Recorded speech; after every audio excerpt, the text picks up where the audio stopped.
बड़े बुजुर्ग कह गए कि काम वैसा करो जिसमें रुतबा भी हो और पैसा भी हो। लेकिन जब बात ये आती है कि आप 10+2 करके अब मेडिकल की तैयारी कर रहे हो, वो जर्नी इतनी तकलीफदेह कई बार हो जाती है कि बच्चे इस सोच में पड़ जाते हैं कि क्या इसके अलावा भी कोई करियर है जो इससे बेहतर हो या इसके बराबर हो, ताकि शायद मैं एक बेहतर फ्यूचर चूज कर सकूं, बेहतर भविष्य बना सकूं। तो मैं ये वीडियो बना रहा हूं उन सारे बच्चों के लिए और उनके अभिभावकों के लिए, क्योंकि ये सवाल मेरे सामने भी था जब मैं 10+2 कर रहा था।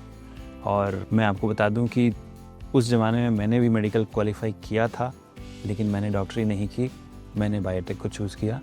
बट मैंने जो किया उसका इफ़ेक्ट इस वीडियो पे नहीं होगा, क्योंकि मैंने दोनों ज़िंदगियां देखी है।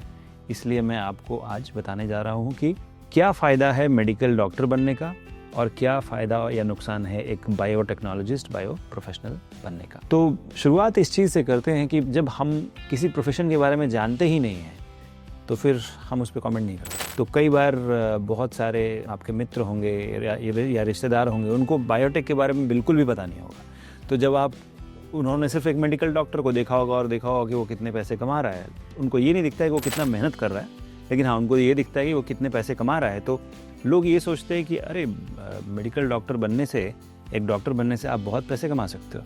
लेकिन सच्चाई कुछ और है, वो भी हम डिस्कस करेंगे इस वीडियो में। तो पहली चीज़ ये आती है कि देखिए, जब आप डॉक्टर बनने की तैयारी शुरू करते हो, आपको ये याद रखना है कि इस प्रोफेशन में एक कॉम्पिटिशन है जिसको हम कहते हैं नीट, है ना।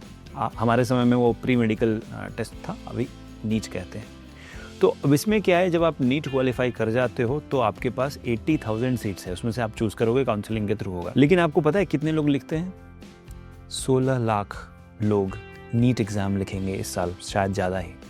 तो अगर 16 लाख लोग एग्ज़ाम लिखने वाले हैं और उसमें से सिर्फ 80-85 हज़ार लोगों को ही MBBS की सीट मिलने वाली है, तो कंपटीशन बहुत ही हाई है। और अगर आपको लग रहा है कि आपकी तैयारी नहीं है और बहुत मेहनत करनी पड़ेगी, तो शायद इससे बेहतर चीज़ें भी हैं जो मैं बताने वाला हूँ। तो एक प्रॉब्लम ये आती है, एक्सट्रीमली कॉम्पिटिटिव, बहुत ज़्यादा कंपटीशन है और उस कंपटीशन को जीतने के लिए आपको बहुत ज़्यादा पढ़ाई करनी पड़ती है। और वो कोई गलत बात नहीं है, लेकिन आप सोचते हो कि अगर मैंने पढ़ाई कर ली और नीट क्वालिफाई कर गया तो उसके बाद मेरे मज़े ही मज़े हैं। वो सच नहीं है। नीट क्वालिफाई करने के बाद जितना भी आपने पढ़ा है उसका 10 गुना सिलेबस होता है और उसे भी पढ़ना पड़ता है, और उसका 10 गुना प्रैक्टिकल भी होता है। तो सिर्फ आप थ्योरी नहीं पढ़ रहे हो, जो मेडिकल की तैयारी के लिए पढ़ा है उससे 10 गुना ज़्यादा पढ़ना पड़ता है। ये चीज़ आपको जाननी चाहिए। मैं डराने की कोशिश नहीं कर रहा हूँ। अगर आपको डाउट है तो जाके गूगल पे सर्च कर लीजिए, सिलेबस क्या होता है first year, second year MBBS का, थर्ड ईयर MBBS का, आपको पता चल जाएगा। अब आते हैं अगली चीज़। अगर आप सोच रहे हो ठीक है मैं पैसे देके, डोनेशन देके प्राइवेट मेडिकल कॉलेज में चला जाऊँगा, काफ़ी एक्सपेंसिव है। क्योंकि मेडिकल को लेके, डॉक्टरी को लेके इतना बड़ा हवा बना हुआ है। Private medical college 1 crore 1.5 crore रुपए चार्ज करते हैं फीस, और उस केस में आप अपने पिताश्री का और अपने माताश्री का, अपने परिवारजनों का जो बैंक है उसको तोड़ देते हो, उसको बर्बाद कर देते हो। लेकिन जो डिग्री मिलेगी उससे आपको लग रहा है कि उसके बाद बहुत पैसे कमाओगे, ऐसा नहीं है। देखिए, मेडिकल डॉक्टर एक प्रोफेशन है, बहुत ही नोबल प्रोफेशन है, और इसके बाद आप समाज की सेवा करते हो। हाँ, उसके एवज में आपको पैसे ज़रूर मिलते हैं, लेकिन उतने भी नहीं मिलते हैं कि आप बिल गेट्स बन जाओगे। हाँ, इतने मिलेंगे कि रुतबा भी होगा, पैसा भी होगा, लेकिन उतना ही रुतबा और उतना ही पैसा कुछ और करके भी कमाया जा सकता है, जो कि है बायोटेक्नोलॉजी। उस पर मैं इसके बाद आऊँगा। तो ये हो गई। अब आपकी हाई स्ट्रेस लेवल होती है, वर्क लाइफ बैलेंस नहीं होता है। स्ट्रेस लेवल इसलिए होता है क्योंकि अब रात को 2 बजे भी पेशेंट बीमार है तो आपको जाना है। और अगर वर्क लाइफ बैलेंस की बात करें तो ओबियसली वर्क लाइफ बैलेंस नहीं है, क्योंकि अगर पेशेंट बीमार है तो आप घर कैसे जा सकते हो, आपको तो रहना पड़ेगा। तो बहुत सारी इश्यूज़ होती है। लेकिन हाँ, अगर आप जी जान से इस समाज की सेवा करना चाहते हो तो ही डॉक्टर बनो, क्योंकि जितनी तैयारी और जितना मेहनत लग रहा है नीट क्वालिफाई करने में, उसका 10 गुना मेहनत लगता है मेडिकल डॉक्टर बनने में। और 30% लोग हर साल मेडिकल की सीट छोड़ देते हैं, वो कोप अप नहीं कर पाते हैं उस सिलेबस से। इसीलिए नीट की भी सिलेबस बहुत ही टफ है। अब आते हैं कि क्या उतना ही रुतबा, उतना ही पैसा या उससे ज़्यादा पैसा मैं बायोटेक से कमा सकता हूँ?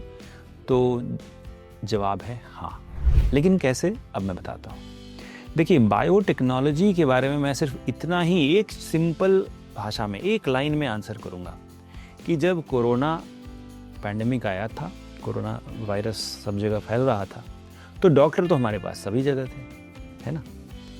लेकिन फिर भी लोग क्यों मरे? लेकिन आज नहीं मर रहे हैं, क्योंकि हमारे पास वैक्सीन नहीं थी। और वैक्सीन किसने बनाया? बायोटेक इंडस्ट्री ने बनाया, बायोफार्मास्यूटिकल बोलते हैं उसको। तो अब जब हम इस चीज़ को जान गए कि हाँ, कोरोना वायरस जब आया था उस ज़माने में भी डॉक्टरों के होते हुए भी हम उस चीज़ को कंट्रोल नहीं कर पाए, क्योंकि हमारे पास वैक्सीन नहीं थी और वैक्सीन को डेवलप करने में 3 महीना 6 महीना समय लग गया, है ना? तो उस बायोटेक में भी बहुत पैसा है। अगर आप साइरस पूनावाला की बात करें, बहुत पैसा कमाया उन्होंने। वर्ल्ड का सबसे बड़ा वैक्सीन का उनका फैक्ट्री है, मैन्युफैक्चरिंग यूनिट है पुणे में। तो ऐसी बहुत सारी कंपनियां हैं जहां पर कि आप नौकरी कर सकते हो एज साइंटिस्ट। तो डॉक्टर तो मेडिसिन देता है, मेडिसिन को पहली बार कौन बनाता है, ढूंढता कौन है कि अच्छा ये मेडिसिन से ये इफेक्ट होगा कि नहीं होगा, वो एक बायोटेक्नोलॉजिस्ट करता है।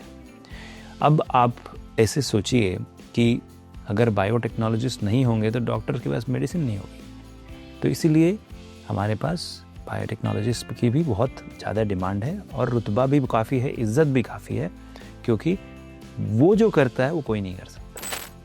अब आते हैं कि इसमें वर्क लाइफ बैलेंस है, तो जी हाँ है, कुछ हद तक डॉक्टरों से बेहतर है, क्योंकि यहाँ पर आपकी फ़िक्स लाइफ होती है। सुबह ऑफिस गए, शाम को लेबोरेटरी से आ गए, तो फिक्स लाइफ होती है।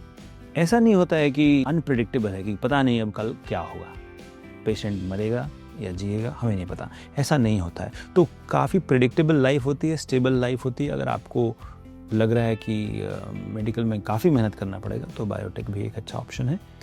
इसमें जो सैलरीज होती है, देखिए इनिशियली MBBS करने के बाद भी आपको कहीं पर भी 30,000 से 50,000 की सैलरी मिलती है हॉस्पिटल में अगर जाओगे तो।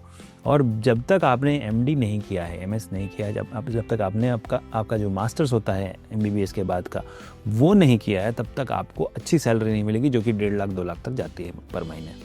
अब आते हैं कि वो कैसे करना है। अब मेडिकल में आप जाएंगे तो 85,000 सीट है MBBS की, लेकिन नीट के बाद जब आप डॉक्टर बन गए, MBBS कर लिया, तो MD MS के लिए सिर्फ हमारे देश में 13,500 से 14,000 सीट है। तो अब सोचिए कि पिछले 5 साल में जितने भी डॉक्टर बने हैं वो सब कम्पीट कर रहे होंगे उस 14,000 सीट के लिए, तो कितना कंपटीशन होगा।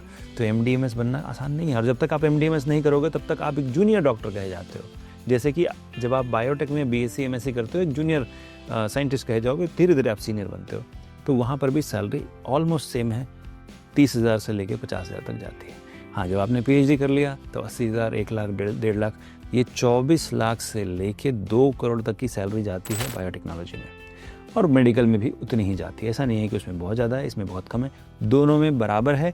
जैसे जैसे आपका एक्सपीरियंस बनेगा, रुतबा बढ़ेगा, रेपुटेशन बढ़ेगा, आपको पैसे बढ़ते जाते हैं। तो ऐसा नहीं है कि मेडिकल में ही सिर्फ स्कोप है और बायोटेक में नहीं है। अब आते हैं कि काम कैसा होगा। देखिए, मेडिकल में क्या होता है, आप हॉस्पिटल जाते हो, पेशेंट से मिलते हो, उसको प्रिस्क्रिप्शन पे दवा लिख दिया और फिर अगले पेशेंट को देखते हो, ऐसे ही चलता है। लेकिन जब आप बायोटेक में आते हो तो उसमें बहुत सारी एक्साइटिंग चीज़ें कर सकते हैं। सिर्फ पेशेंट को ही देखने का नहीं है, आप वहाँ पर सैंपल्स जो भी हॉस्पिटल से आ रही है उसको एनालाइज करके देख सकते हो कि किस प्रकार का रोग है और कैसे उसको ट्रीट कर सकते हैं। नए तरीके ढूंढ सकते हो एग्जिस्टिंग जो रोग है उसको, जैसे कि हेपेटाइटिस है, एड्स है, कैंसर की तो दवा भी नहीं है अभी तक। तो इन सारी चीज़ों पे आप रिसर्च कर सकते हो, ढूंढ सकते हो, प्रयोग कर सकते हो प्रयोगशाला में कि हाँ, इसमें मुझे कैसी मेडिसिन देनी चाहिए। तो आपके एक काम से हज़ारों करोड़ों लोगों की जान बच सकती है।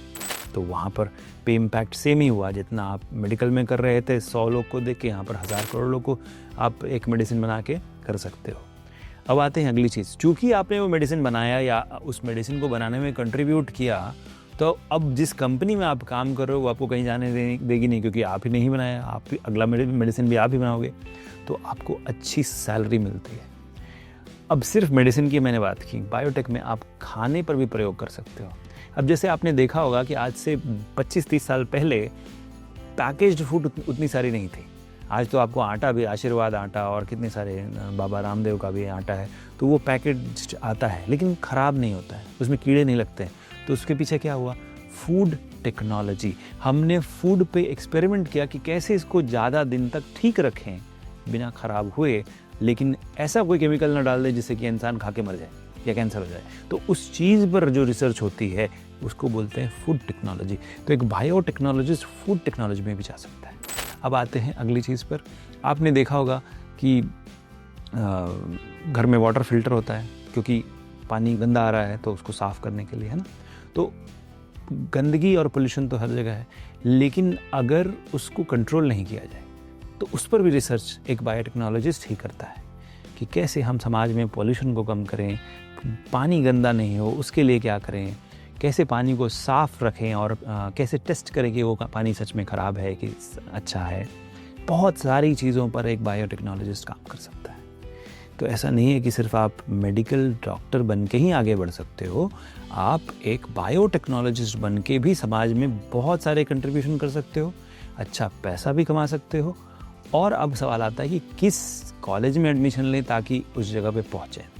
तो देखिए, मैं बहुत सारे वीडियोस बनाने वाला हूँ अगले 2 महीने में, जहाँ पर कि मैं हर अच्छे कॉलेज को रिव्यू करूँगा और बताऊँगा कि कौन सा कॉलेज बेंगलोर में, हैदराबाद में, चेन्नई में, कलकत्ता में, अहमदाबाद में, आपके दिल्ली में, गुरुग्राम, प्रयागराज, जो भी आपके शहर हैं वहाँ के अच्छे कॉलेजेस को मैं रिव्यू करूँगा।